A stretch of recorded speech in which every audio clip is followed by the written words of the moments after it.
ঝাড়গ্রামে শুরু হয়েছে রথযাত্রা উৎসবের চূড়ান্ত প্রস্তুতি। ইসকন মন্দিরে চলছে শেষ মুহূর্তের সাজসজ্জা ও আয়োজন। এদিকে অফিসার্স ক্লাব ময়দানে রথযাত্রা মেলার উদ্বোধন অনুষ্ঠানে উপস্থিত থাকবেন প্রশাসনের বিশিষ্ট ব্যক্তিবর্গ এবং ঝাড়গ্রাম জেলার 4 বিধায়ক। এরপর জামদার হরিমঞ্চ থেকে শুরু হবে বর্ণাঢ্য রথযাত্রা।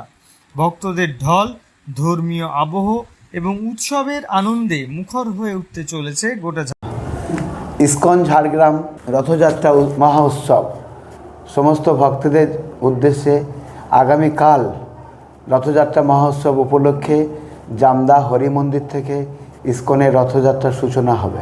ঝাড়গ্রামের যে 4 জন এমএলএ সাহেব আছেন তার মধ্যে আছেন 2 জন মন্ত্রী। এনারা 4 জনে সবাই রথের উদ্বোধনীতে থাকবেন। উদ্বোধনীর পরে রথ ওখান থেকে ঠিক 4:45টার সময় উদ্বোধনী অনুষ্ঠান শুরু হবে। 5টার মধ্যে আমরা ওখান থেকে রথ শুরু করব।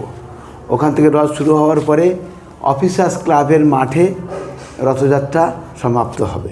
আগামীকাল যে সকাল 9টা থেকে যত লোক আছে ঝাড়গ্রামে যারা আসবে সব ইসকন মন্দিরে সকাল 9টা থেকে 2:30টা পর্যন্ত প্রসাদের ব্যবস্থা আছে। ইসকন মন্দিরে যত লোক আসবে, এরপরে রাতে যখন রথযাত্রা শেষ হবে, রথের প্রসাদ রথ যখন অফিসার্স ক্লাবের মাঠে ওখানে যত লোক থাকবে সবার জন্য প্রসাদের ব্যবস্থা আছে। সবাই আসবেন, ওখানে প্রসাদ পাবেন, জগন্নাথ দর্শন করবেন প্যান্ডেলে। আগামীকাল কোনো টোকেনের সিস্টেম নেই, সবার জন্য ফ্রি প্রসাদ আছে। যে অন্য সময় অন্যান্য দিনগুলো যে আছে সেগুলো যদি কেউ প্রসাদ বাড়ির জন্য নিয়ে যেতে চায়, খিচুড়ি প্রসাদ আছে, মহাভোগ খিচুড়ি প্রসাদ, প্রতিদিন 56 ভোগ প্রসাদ থাকবে, আপনারা দর্শন করতে পারেন। 56 ভোগ যদি কেউ চায় বাড়িতে নিয়ে যাবে, সেই রকম ব্যবস্থা থাকবে আমাদের ওখানে। 56 ভোগ টোকেন কেটে নিয়ে যেতে পারবে। জগন্নাথের ভোগ রান্নার জন্য যদি কেউ 56 ভোগ জন্য যদি কেউ ডোনেশন করতে চায়, যে ভগবানের সেবা ছাড়িয়া বৈষ্ণব সেবা নিস্তারে পাইছে কেবা, যে বৈষ্ণব সেবা জগন্নাথের সেবার জন্য যদি কেউ চায় চাল, ডাল, তেল, মিষ্টি, চিনি, সবজি যদি কেউ চায় জগন্নাথের জন্য আপনারা দিয়ে যেতে পারেন। যার যতটুকু সামর্থ্য অনুসারে আপনারা জগন্নাথের সেবার জন্য আপনারা দিতে পারেন। যদি কেউ মনে করে আমি চাল ডাল কিনে দিতে পারবো না, সামর্থ্য অনুসারে আপনারা কেউ ডোনেশন দেবেন। দয়া করে আপনারা যখন টাকা দেবেন রিসিভ নিতে ভুলবেন না। ইসকনের অথরাইজ রিসিভ আছে, রিসিভ নেবেন। যেখানে টাকা দেবেন রিসিভটা অবশ্যই মনে করে নেবেন। রথযাত্রা উপলক্ষে যে আমরা চাই যে রথের অনেক খরচ, আমাদের এখানে 50 লাখ টাকা এবছর বাজেট আছে রথযাত্রা, 50 থেকে 60 লাখ টাকা বাজেট। 2টো রথ আর আরও 7 দিন, টোটাল 9 দিনে আমরা 1 থেকে 1.5 লক্ষ লোকের প্রসাদের অ্যারেঞ্জমেন্ট থাকবে। আপনারা যদি পারেন যার যতটুকু সামর্থ্য অনুসারে জগন্নাথের সেবার জন্য আপনারা দান করতে পারেন। নতুন যে জায়গাটা এখানে মন্দির তৈরি হয়েছে, ছোট্ট মন্দির, যে এই ছোট মন্দির আপনারা দেখছেন, এটা আমরা শুধু 1 বছরের মধ্যে আমরা এটা তৈরি করতে পেরেছি। আর এই যে মন্দিরটা তৈরি হয়েছে লোকাল লোকেদের অর্থ সাহায্য করেছে, আর কলকাতার কিছু লোকেরা আমাদের অর্থ সাহায্য করেছে, আর বাইরের কোনো অর্থ সাহায্য নয়। আর আগামী আমাদের প্ল্যান আছে ঝাড়গ্রামে একটা মন্দির তৈরি হবে। সারা পৃথিবীর মানুষ যেমন ইসকন মায়াপুরে দর্শন করতে যাচ্ছে ইসকন হেডকোয়ার্টারে, এরকম যে ঝাড়গ্রামে একটা অদ্ভুত মন্দির তৈরি হবে। সেই অদ্ভুত মন্দির তৈরি করার দর্শন করার জন্য সারা পৃথিবীর মানুষ ঝাড়গ্রামে দর্শন করতে আসবে। আপনাদের সুস্বাগতম।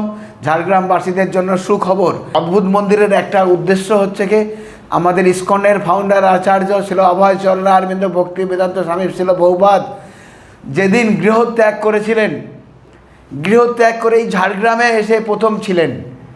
তো আমাদের ইসকনের উদ্দেশ্য হচ্ছে যে ঝাড়গ্রামে যখন প্রথম এসে উঠেছিলেন, গৌড়ীয় মঠে এসে উঠেছিলেন, তো আমাদের ইসকনের এই মন্দির তৈরি করার উদ্দেশ্য হচ্ছে কি, ইসকন প্রথম যখন ঝাড়গ্রামে এসে উঠেছিলেন ছিল বহুপাদ, তো আমাদের এখানে অদ্ভুত মন্দির তৈরি হবে। ইসকনের হেডকোয়ার্টার হবে মায়াপুর, সারা পৃথিবীর অফিসিয়ালি হেডকোয়ার্টার মুম্বাই, আর সারা পৃথিবীর এটা হচ্ছে কি হোম বলা হবে, যে প্রভুপাদের হোম প্লেস হচ্ছে কি ঝাড়গ্রাম।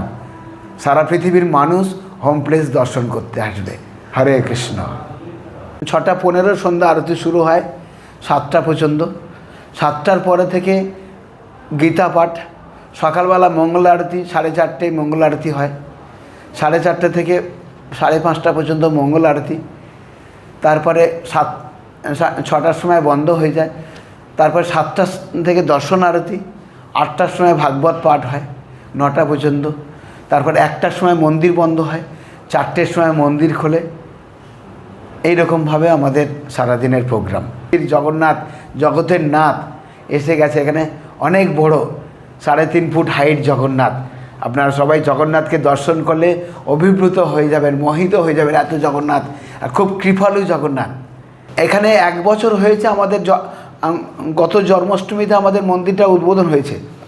আমি খুব আনন্দিত যে ঝাড়গ্রামবাসীরা যে এত উৎসাহ বা এত আকাঙ্ক্ষা, আসক্তি মন্দিরের প্রতি, আমি খুব অভিভূত। আমার আনন্দ লাগছে যে ঝাড়গ্রামবাসীরা খুব প্লিজড, এত সুন্দর মন্দির দেখে খুব আনন্দিত। নতুন যারা ইউথ, আমাদের ভবিষ্যতে পরিকল্পনা আছে, যারা ইউথ ছেলেরা মেয়েরা, এদের জন্য আমাদের গীতার ক্লাসের অ্যারেঞ্জমেন্ট করা হবে। বাচ্চাদের জন্য আমাদের ড্রয়িং ক্লাস চালু করা হবে মন্দিরে এভরি সানডে। আর সানডে ফিস্ট প্রসাদ চালু করব আমরা ভবিষ্যতে, এরকম পরিকল্পনা আছে। হরে কৃষ্ণ। আমাদের ইস্কনের সবথেকে আকর্ষণ হচ্ছে গিয়ে শ্রীমদ্ ভাগবত গীতা, শ্রীমদ্ ভাগবতম, চৈতন্য চরিতামৃত গ্রন্থ, আরও অন্যান্য অনেক গ্রন্থ রয়েছে। আরও ভালো ইস্কনের ঘি, ধূপ রয়েছে, আর গোপী ড্রেস, গোপী শাড়ি, বিভিন্ন রকম ভ্যারাইটিস, ইস্কনের চন্দনের সেন্ট, এইরকম আরও অনেক কিছু। খিচুড়ি প্রসাদ আছে, জগন্নাথের খিচুড়ি প্রসাদ থাকবে, জগন্নাথের খাজা থাকবে, হ্যাঁ, আরও অনেক রকম ভ্যারাইটিস স্টল থাকছে। আর থাকবে জগন্নাথের জন্য নিত্য সেবা, যে ছাড়িয়া বৈষ্ণব সেবা, ভগবানের সেবার জন্য আপনার ঝাড়গ্রামবাসীদের কাছে আমি অনুরোধ করব, প্রত্যেক মাসে মান্থলি সেবা আমরা চালু করেছি। যার যতটুকু সামর্থ্য অনুসারে প্রত্যেক মাসে মাসে যে যেমন পারবেন কিছু ডোনেশান আপনারা ভগবানের জন্য দান করবেন। হরে কৃষ্ণ।